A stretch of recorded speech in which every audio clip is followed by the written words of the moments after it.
Hey Tiger, good to talk to you again. How have you been? I'd be good, Henny. Yeah, nice. Today we're going to talk about the match champions for charity. How much are you looking forward to it, first up? I think it's gonna be a lot of fun. I mean, it's gonna be fun this is what Phil and I do for a living. We go out and play golf, Yep. but it's gonna be interesting to see, Tom and Peyton basically come out of their comfort zones. Their comfort zone is staying in the pocket with a 320-pound lineman barreling on them, and they got to deliver a ball and stay there. To them, that's the norm. The norm is not when it's quiet, everything's hushed, and it's just them and a golf ball. And it takes a lot of courage to do what they're going to do on Yeah. live TV and put themselves out there. And I commend them for that. You're partnering with Peyton Manning. Is he nervous at all? Yes, he is. Peyton is. He's definitely nervous. As I said, they're coming out of their comfort zones. Yeah. They're doing something they do for fun in the off seasons. Peyton's played a little bit more golf now. He's retired. Tom plays in the off seasons, but he's been trying to get busy, trying to get back up to football speed. Hasn't played a lot of golf, so this is going to be different and difficult for both of them for slightly different reasons. We are going to be taking a look at each of their swings and Okay. then have you give your thoughts on them. Yeah, you can see Tom. Tom gets that face pretty open at the top and drops it under, and then really throws it coming down. But it shallows out nicely. It just, if he could get it a little bit more square and not so open at the top. But then again, that is his natural hand position when he has to throw a football, and Right. so that's going to take time. Well, he's got plenty of time after he's done playing with Tampa, so he can fix that later. But right now, I think that he's doing the right thing just by sticking with what he's doing, having that hand position right where it's at, because that's making his bread and butter, throwing to his wide receivers. It's funny, isn't it? With athletes from other sports, you can see the sport that they do professionally when they play another sport, and especially golf. I feel like that highlights even more so when you have a baseball player, for example, come and Yeah, play golf. when guys who are natural baseball players or they have a hockey background, you can just tell by their swings and what they do. Mm. Right, let's take a look at Peyton now. Very different. I know this angle isn't perfectly behind him. Yeah, Peyton's is a little bit more shut, a little more cross, is much shorter. But you also have to understand that Peyton's neck is fused, and so that Mm. he doesn't have the mobility that he once had. I played with him pre-fusion and obviously post-fusion, and when he was really struggling with having the numbness in his hand, couldn't feel the football, and he goes off to Denver, becomes MVP, and wins the Super Bowl. So uh, the guy's a stud, unbelievable athlete. So he processes so much information so quickly and Mm. is so well prepared, and that's one of the reasons why he was so successful on the football field, and one of the reasons why he's so funny on TV.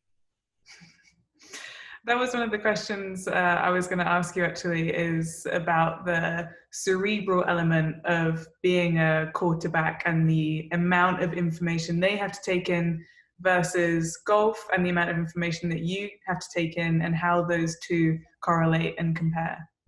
There is no correlation because yes, there is a lot of information that we have to take into account. A lot of it's feel, but I just have to worry about me. That's it, and the conditions. That's all. Uh, these guys got to worry about 10 other guys, not to mention the 11 other guys on the other side of the ball. All the different, all that information is running through their heads at different plays, and they had to, if they're changing a play, they had to make sure that all the other 10 players on their side have to know exactly what's going on and be able to communicate that in a very short span of time. Meanwhile, as that's pre-snap, as ball snapped, the defense may switch and may do something completely different, and then he's got to make another adjustment. Their minds are racing so fast, but they see it so slow because that's what separates the good ones from the great ones. And we have two of the greatest of all times being able to play in this match.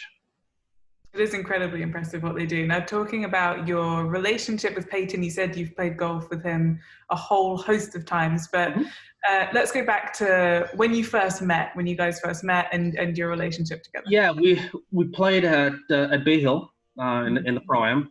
We had such a great time, and I said, hey, come on, let's go over to Isleworth and play some more. And we went over and had lunch at Isleworth and played another 18, and our friendship stuck from there. And we've played before every training camp. He'd come down here and play, and he'd bring a couple of his guys, and we just go play 36 holes. And I remember one of the more daunting tasks I thought was when his neck was really bad, and he just got traded to the Broncos, and said, how's your tricep doing? Can you feel it yet? You have any strength in it? I said, yeah, you know what? It's doing better. I did 6 push-ups today. I said, seriously, you're a football player. You're gonna go. You have to throw a football, and you can only do 6 push-ups. Yeah. It's better. Geez, that's better. Okay, he won MVP that year. Okay, next year we play. I said, okay, push-up test. How many can you do? He dropped down and gave me 20. He said, that's all I got. I said, okay, you only can do 20 push-ups. Super Bowl. I mean, the toughness he had. His body was not what it used to be, so his preparation, he had to throw the ball earlier. He started wearing a glove because he just needed a little more traction in his fingers because the numbness had gotten into his fingertips. And what he overcame, I mean, people have no idea. I mean, just a gritty, tough person, and just an unbelievable leader of men. The guy was so well prepared that it made other guys' jobs easier, but he was just an exceptional leader. You've both been through a lot. How will you draw on those life and career experiences to try and take down Phil and Tom? Well, that's not that hard, because at the end of the day, that our team's going to win. It's just a matter of how much we're going to win by. Do we keep it close? Do we blow them out? That's something we're going to have to figure out on the fly. And Peyton and I will talk about that as we go along. We don't want to, have our viewers turn off if, we're 9 up through 9. Yeah, it's probably not going to be good. So we'll just maybe be 8 up through 9, something like that. Yeah, that seems like a nice way to go about it. Very courteous. Yes, exactly. Yeah, that's being respectful of the other team. Give them a hole here out of the first 9. Yeah. Yeah, make them feel good. Absolutely. It's so kind. Both of you are very measured and I'd say real planners and thinkers. Are you going to go into this with a game plan, or are you just going to wait and see how it comes together? It's funny you ask that question because my partner has sent me so many different videos of his game and what I need to work on. What are you working on right now? So, well, Peyton, honestly, I'm not really working on a whole lot. So what drills do you suggest for this? You suggest for that? I'm like, oh my God, this is why you're so good. That's funny. His was all in the preparation, okay? If you delve into the preparation so hard, the natural talent will just come out. Yes, spontaneous things happen, and they will have to happen. But if you're able to eliminate something just by working a little bit harder in the film room, then that's one less thing that he has to offset when he's on the field. So he's never surprised. And that's one of the things I definitely can relate to, is that I have a game plan. When I'm on the golf course, I like to have situational awareness of all the players, what they're doing. So I'm not surprised when something happens. I've already replayed it in my head. So many different things and so many different scenarios. Like this year at Augusta, or last year at Augusta, there were so many different things that could have played out on that back 9 with so many different players. But I kept looking at the board, listening, trying to get a feel for who's doing what, whole locations, advantages that are disadvantaged to that person, that player. And I'm running through a million thoughts in my head as I'm walking to my shot. Meanwhile, I'm still running through my shot as well, what I'm supposed to do, what I'm going to do, what I have to do, what's the wind doing. I mean, my mind was just racing. That's what it always is. And I don't like to be surprised. I like to have a feeling that I'm fully prepared. And for any circumstances that may arise, it's not a surprise to me. Let's talk quickly about Tom Brady and his career longevity, because it's kind of similar to you in that he's had a renewed interest in fitness and nutrition as that information has come up the longer his career has gone up. I think it's incredible. I mean, the only time he's ever missed is when he had the debilitating ACL injury. That was it. I mean, otherwise, he's played every game. He's been through it, and he's played more games than anybody because they keep going to the Super Bowl, so they got to play more games.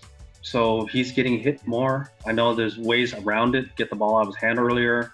Don't wait and hold it like Roethlisberger does. But still, you're going to get hit. And for him to apply all these recovery tactics and his philosophy and how he keeps his body in shape, you can't knock it. It works, and it works well for him. And I'm just amazed because one, he's kept his body, and he looks better now and more lean now than he did when he was younger. Yeah. Arguably in his prime years. But on top of that, he's kept his hunger and his thirst to go out there and compete and playing against players that sometimes some of them were barely born when he entered the NFL. That's what's cool, that he's lasted as long as he has. Again, another great leader of men. Guys will do anything for him, and that type of respect's earned. That's earned through hard work and being in the mix with you guys, and he has that. Let's talk about the golf course, of any that it's going to be played at. Medalist, it's a home advantage for you. That's where you remember, right? Yes, I have played hundreds of rounds at Medalist. We're going to play from the back. At least Phil and I will play it from the back from the Tiger Tees, and then Peyton and Tom will play it up a little bit. As you know, you've been out there. It all depends if the wind blows. If the wind blows, Medalist is one of the more brutal golf courses you'll play. If it doesn't blow, it's really not that bad. Greens are very flat. They're very puttable. You can putt around the greens. It's a little bit grainy, around the surrounds, but you can still, bring out the old Texas wedge and knock it around. But the wind blows, which it does most times in South Florida.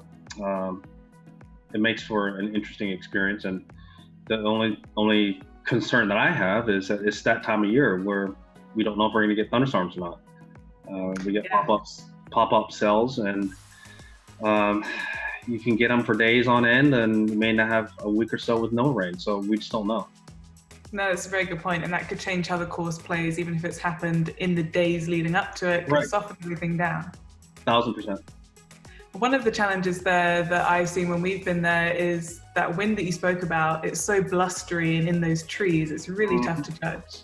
Yes, it does. It does tend to blow, and there's no rhyme or reason. If we happen to get a west wind, just happen to get it where it's pumping pretty good, there is a chance that Phil and I might not get to the first fairway because it's about a 280-yard carry, and if it's blowing 30, we all know if it's blowing that hard, we always move up because there's no chance of us carrying it. And so, that's going to make it for an interesting experience if it does come out of the west. Yeah, if there's a westerly wind in the morning, there may be a petition for the forward tees. Correct. You mentioned the Tiger Tees, which is something that obviously it's a private course. This is the first time the public will have seen it. But you actually have the Tiger Tees, which are the back tees, right? That not a lot of people would know. No, there are a handful of tees that I was able to redesign and add a little bit of length to the golf course. Our rating is, I think, second only behind TPC Sawgrass. And so our golf course is difficult from the back. There's no doubt about that, because the fairways are ample wide. They're plenty big. But if you do miss the ball, it's not going to be where it's playable. So usually in a palmetto bush somewhere. So that's what makes it so demanding. And as I said, the wind blows virtually every day, and it changes. It comes from all different directions. And sometimes we can get them from sometimes 3 of the 4 directions in a day. Let's talk about format. It's going to be best ball front and then modified alternate on the back. Correct. Give us a little explanation of how your thoughts are on those two. Well, I think that it would be nice for the viewing audience to see all four of us play our golf balls. And so I thought that playing the front nine is probably the best way to do it. But to spice things up on the back nine, because there are two drivable par fours, 11 and 14, and we're going to be in the back, Phil and I, hitting our tee shots and trying to drive those holes. Now, if we happen to hit it in the junk on those two holes, well, then it gets then the nerves will come out, because now our partners then have to hit the ball in play. I think that's where those two holes are perfect for a modified alternate shot. And then the putts, they're going to have to make putts. They may have to hit an iron shot into the green after our tee shots. You know, it'll be fun to watch. And plus, you have two reachable par fives on that back nine. So I think that the back nine's certainly the more entertaining side. And so having a modified alternate shot puts so many things at risk that I think the viewing audience are going to love it, and we're going to love it as well. Yeah, for sure. It could get a little crazy there. So 2 drivable par fours, 2 reachable par fives. When you play for fun with the guys or when you're practicing with friends, what type of different formats do you like playing the most? Well, probably, right now, to make things more interesting, that we like to get teams out there. So we'll play 3-on-2 or 2v2, or sometimes we'll play Wolf. Typical Nassau's, but then we'll make it interesting. We'll make it so that it's auto ones, and that makes it very, very interesting to get your pad and paper out, because things switch so fast when you play auto ones. But yeah, we got to have something on the line. And I think the fun day we had the other day, it was JT's birthday, and it was me, Bud Colley, and Ricky and JT, and I brought my old high school driver out.